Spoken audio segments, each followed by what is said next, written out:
तमाम श्रोताओं और दर्शकों को आपके अपने मदन यानी मधु का प्यार भरा नमस्कार। दोस्तों, हरियाणा कृषि प्रधान प्रदेश है। लगभग 65 से ज़्यादा प्रतिशत जनसंख्या खेती किसानी पर आधारित है। आज एक पुस्तक जिसका नाम है दर्द नए दवा बना, जो नाटक विधा में रचित है, आज हम उस पर आप सबके बीच में चर्चा करने के लिए आए हैं। मित्रों, डॉक्टर ज्ञानी देवी इस नाटक की रचयिता हैं, दर्द ने दवा बना। और डॉक्टर ज्ञानी देवी गांव खनौदा, पोस्ट ऑफिस टीक, जिला कैथल, हरियाणा,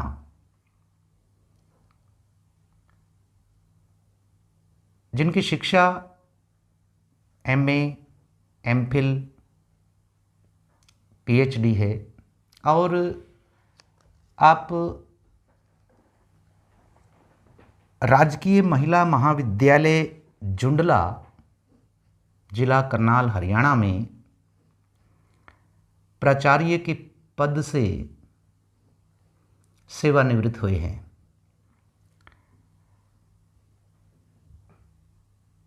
उनके 6 काव्य संग्रह, 3 कहानी संग्रह, तर्पण नाम से एक व्यंग्य संग्रह, बौने होते किरदार लघु कथा संग्रह और 2 नाटक, ये बड़ी मछलियाँ और दर्द नए दवा बना, कुल मिलाकर के 16 से ज़्यादा इनकी पुस्तकें प्रकाशित हुई हैं। और हाल ही में हरियाणा साहित्य अकादमी ने उनके नाटक दर्द ने दवा बना को श्रेष्ठ कृति पुरस्कार से नवाजा है। डॉक्टर ज्ञानी देवी जी को इस सम्मान के लिए सबसे पहले तो बहुत बहुत बधाई। साथियों, आज हम उनकी इसी सम्मानित और पुरस्कृत कृति पर चर्चा करेंगे, जो एक नाटक है दर्द नए दवा बना।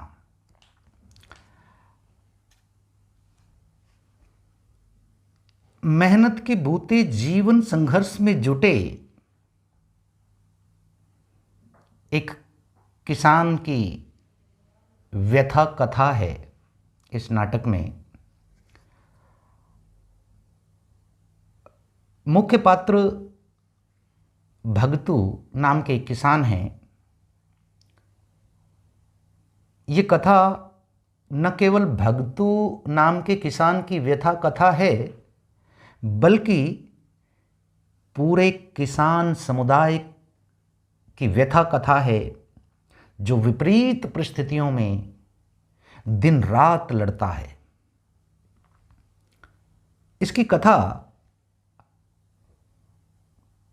भगतू जो किसान है, उसके पास केवल 2 एकड़ जमीन है। अत्यंत गरीब होते हुए भी उसे अपनी मेहनत पर पूरा भरोसा है। और भरोसा भी क्यों ना हो, किसान के बारे में सही कहा जाता है कि वह धरती का सबसे मेहनती जीव है। और ये मेहनत उसकी जिजीविषा है। नाटक का आरंभ इसके नायक भगतू और उसकी पत्नी भथेरी के वार्तालाप से शुरू होता है। जिसका सार ये है कि एक मेहनतकश स्त्री जब बीमार पड़ती है तो उसकी शुद्ध बुद्ध लेने वाला कोई नहीं होता। उसका पति भी उसके दुख दर्द को नहीं समझता, जबकि तकलीफ में जब अति हो जाती है वह अपनी उस पीड़ा को अपने पति से साझा करती है। तब जाकर के उसका पति उसके प्रति कुछ चिंता व्यक्त करता है, चिंतित होता है, बल्कि उसे अपनी रोटी पानी की चिंता सताने लगती है। गरीबी और अशिक्षा सहज मानवीय संवेदनाओं को भी जागरूक होने से रोकती है, जिसका सबूत भतेरी का यह कथन है, जिसमें वो कहती है, तड़के तय फूटा जा था, सोचा था अक थोड़ा रामदारी करन तो ठीक हो जाएगा, पर देख दे ही सा जाडा चढ़िया, अक दो छोड़ गिरन ते भी कंपनी ना रुकी। मैं तो तेरे ते डर दिए खड़ी हुई सूं, सोचा क्योंकि खेत में तो जलदा बलदा आवेगा तू, और पड़ी ने देख के छो में आवेगा, न तो है उठा भी नहीं जावे था। किसान के साथ उसकी पत्नी भी दुगनी मेहनत करती है, मगर उसकी हारी बीमारी में ठीक से इलाज और देखभाल भी नहीं हो पाता। उस पर स्त्री मन की थाह न लेता उसका पति जब उसके प्रति बेरुखी दिखाता है, तब वह बहुत मानसिक संताप झेलती है। भगतू जब उसकी पत्नी बीमार हो जाती है तो गांव में जो रजिस्टर्ड मेडिकल प्रैक्टिशनर आरएमपी जो डॉक्टर होते हैं, उनके पास ही उसका इलाज ढूंढने के लिए जाते हैं। लेकिन क्योंकि गांव में गरीबी है, चिकित्सा का अभाव है, सरपंच भ्रष्ट, लालची और कपटी है, इस साधारण से गांव का अति सामान्य जीवन है, जहां 21वीं सदी में भी विकास नाम की कोई चीज नहीं पहुंची। आज भी गांव के किसान का आर्थिक, भावनात्मक और आर्थिक सामाजिक शोषण होता है। उसे न अपनी फसल की पूरी कीमत में मिल पाती है, ना ही वह कभी अपने जीवन में उन्नति कर पाता है। इस परिस्थिति में जीता खटता मरता भगतू एक प्रगतिशील व्यक्ति तो जरूर है, तभी उसने अपने दोनों बच्चों को शहर में अच्छी शिक्षा के लिए भेज रखा है। और गांव के आरएमपी डॉक्टर से जब भतेरी की बीमारी ठीक नहीं होती है तो वो डॉक्टर सुझाव देता है कि भतेरी को कोई बड़ी बीमारी है। थामिस ने शहर में ले जाओ, डॉक्टर का नाम सुझाता है। देश चाहे विकास कर रहा हो, पर गरीब गुरबे के जीवन में रत्ती भर भी बदलाव नहीं हुआ है। उन्हें किसी दिक्कत के समय गरीब गांव के धनाढ्यों के आगे हाथ फैलाना पड़ता और जिल्लत की बातें सुननी पड़ती है। उस पर सेठ को गरीब किसान द्वारा अपने बच्चों को उच्च शिक्षा दिलवाए जाने पर ईर्ष्या भी है, जिसका इजहार वह भक्तों को पैसे देते समय कर देता है। मगर भगतू इस मामले में काफी जागरूक है। उसकी पत्नी भी लड़की को शहर पढ़ाने पर चिंतित है, पर भगतू उसे शांत करते हुए कहता है, एक संवाद देखिएगा, बहुत खूबसूरत संवाद डॉक्टर ज्ञानी देवी जी ने अपनी इस पुस्तक में रचे हैं। तो अपनी पत्नी को समझाते हुए क्या कहते हैं, भगतू कहता है, लोगां की सुन के ना भड़के, गांव वाले मास्टर नहीं कहा था, बुला के मिरते अक छोरी ने पढ़ने ते न ठाइए, आगे जरूर पढ़ाइए इन्हें, फिर कुछ दिखा होगा मास्टर ने, जिब्बे तो कया मेरे तय। बालक तो ओरा के भी पढ़े थे, उनके माँ बाप तो नहीं बुलाए थे। बावड़ी ज़्यादा चिंता ना करे, भगवान पे भरोसा राख, सब भली होवेगी। प्राकृतिक आपदा से भी सबसे ज़्यादा नुकसान किसान को ही होता है। ओलों के साथ भारी बारिश भक्तों की फसल को बर्बाद कर देती है। इस नुकसान का ठेकरा भी भक्तू अपनी पत्नी पर भी फोड़ता है। दोनों के बीच लंबी तकरार होती है।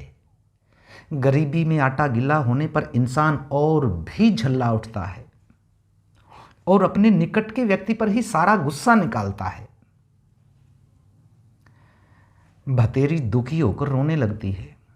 रात को न चूल्हा जला, न डंगरों को घास डला। वे भूखे रात भर करवटें बदलते रहे और डंगर रंभाते रहे। अगले दिन अपने अपने हॉस्टल से बच्चे आ जाते हैं खेती की बर्बादी सुनकर। उसी तरह मुसीबत की मारी भक्तों की बहन भागो जब अपने भाई के घर आती है तो आर्थिक रूप से परेशान भतेरी उसे भी कड़वे शब्द कहती है, जबकि उसकी बेटी रामरती अपनी मां को समझाने की कोशिश करती है, मगर उसे अपने कहे पर जरा भी अफसोस नहीं होता। ग्रामीण समाज किसी भी सकारात्मक परिवर्तन को लेकर उत्साहित नहीं है। गांव के कठमुल्ला मानसिकता वाले लोग यथास्थितिवाद को बनाए रखना चाहते हैं। उस पर स्त्रियों के विकास के प्रति उदासीन भाव से भरे ये चौधरी लोग स्त्री को कामकाज और घर परिवार में लगी देखकर ही खुश होते हैं। ऐसी ही मानसिकता का परिचायक है रामफल जैसे ग्रामीण, जो साफ साफ कहते हैं, औरतां के काम के ये होया करें भगतू, औरतां के काम के ये होया करेंगे, बाल बच्चे संभालती हुई घर की शोभा हुई थी लुगाइयां तो। पर अब ये सरकार कमीण कांदू ने भी सिर पर बिठावेंगे तो 40 सरकार थे। वही रामफल जो स्त्रियों के विकास को लेकर नकारात्मक बातें करता है, वही भगतू से अपनी बेटी को सरपंच के चुनाव के लिए खड़ा करने की बात करता है और अपने पाने की चौधर दूसरे पाने में न जाने की बात कह करके भक्तों को किसी तरह से राजी कर लेता है, क्योंकि सरकार ने चुनाव के लिए आवेदक की जो शर्तें तय की हैं उसमें सरपंच का उम्मीदवार पढ़ा लिखा होना जरूरी है। तो स्त्री को अपनी ऊंची राजनीतिक बिसात पर बिछाते हुए पुरुष वर्ग की पोल खोलने की बात भी इस नाटक में स्पष्ट रूप से उजागर हुई है।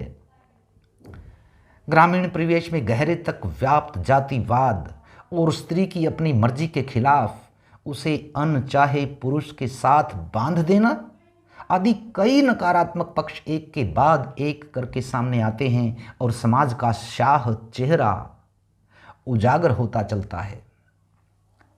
सरल बोली में लिखा गया यह नाटक पठनीय है और भारतीय ग्रामीण समाज के असली चेहरे को दिखाता है, जहां आज भी समय की सुई जैसे पीछे ही कहीं अटक कर रह गई है। आधुनिकता की ओर समाज को अग्रसर करने वाली नीतियां अभी भी जरूरतमंद लोगों तक नहीं पहुंची हैं। गरीब गुरबे पर दोहरी मार है। जब बैंक का कर्ज न भर पाने और बिजली न भर पाने के कारण भर्तू का कनेक्शन कट जाता है तो भगतू डायरेक्ट तार लगा करके ट्यूबवेल चलाने लगता है और इसी कारण उस पर बिजली बोर्ड वालों का छापा पड़ जाता है। उनसे डरते बचते बचाते गरीब किसान भगतू के मुंह से यही बोल निकलते हैं। संवाद देखिएगा, खूबसूरत संवाद। कहता है कि बिजली बोर्ड वाले तो पकड़ के जेल में गिरेंगे सीधे, वह ना बख्शे मने। और सारी ढाल की माटी कुटाएगी। के बेरा कौन सी करनी ले उतरी मने, ना कोन्या जिया जावे। कहीं खाद आला, किती दवाई आला, कदे बीज आला, कदे लवाई, कड़ी पढ़ाई, कदे बुआई, कदे कटाई, कदे खुदाई, कदे तेल, कदे मोटर फुक गई, कदे ट्रांसफार्मर जल गया, कदे भैंस मर गई, कदे बड़द, कदे डोबा, कदे सोका, कदे ब्याह मुकलावा, कदे भात, कदे पीड़िया, कदे तीज, कदे संधारा, कदे बीमारी, कदे हरी। सब कुछ तो खेती तय करना पड़े किसान मानस ने। खेत रह गए एक एक दो दो एकड़, बता क्यों कर पूरा पाड़े वो। सब क्या मैं तो कर्ज लेना पड़े। बस न्यू समाज अकमाड़ी खेती तो खसम न खाती। किसान पे 5 पैसे किलो लेके और 50 रुपये में बेचें दलाल। बता के करे किसान। सारा साल गात में जब्बा ना पैर में जुत्ती, फिर भी खावा वही रोटी सूखी। किसान भक्तू समूचे किसान समुदाय का प्रतिनिधित्व करता दिखता है। उसकी पीड़ा संपूर्ण किसान समुदाय की पीड़ा दिखाई देती है।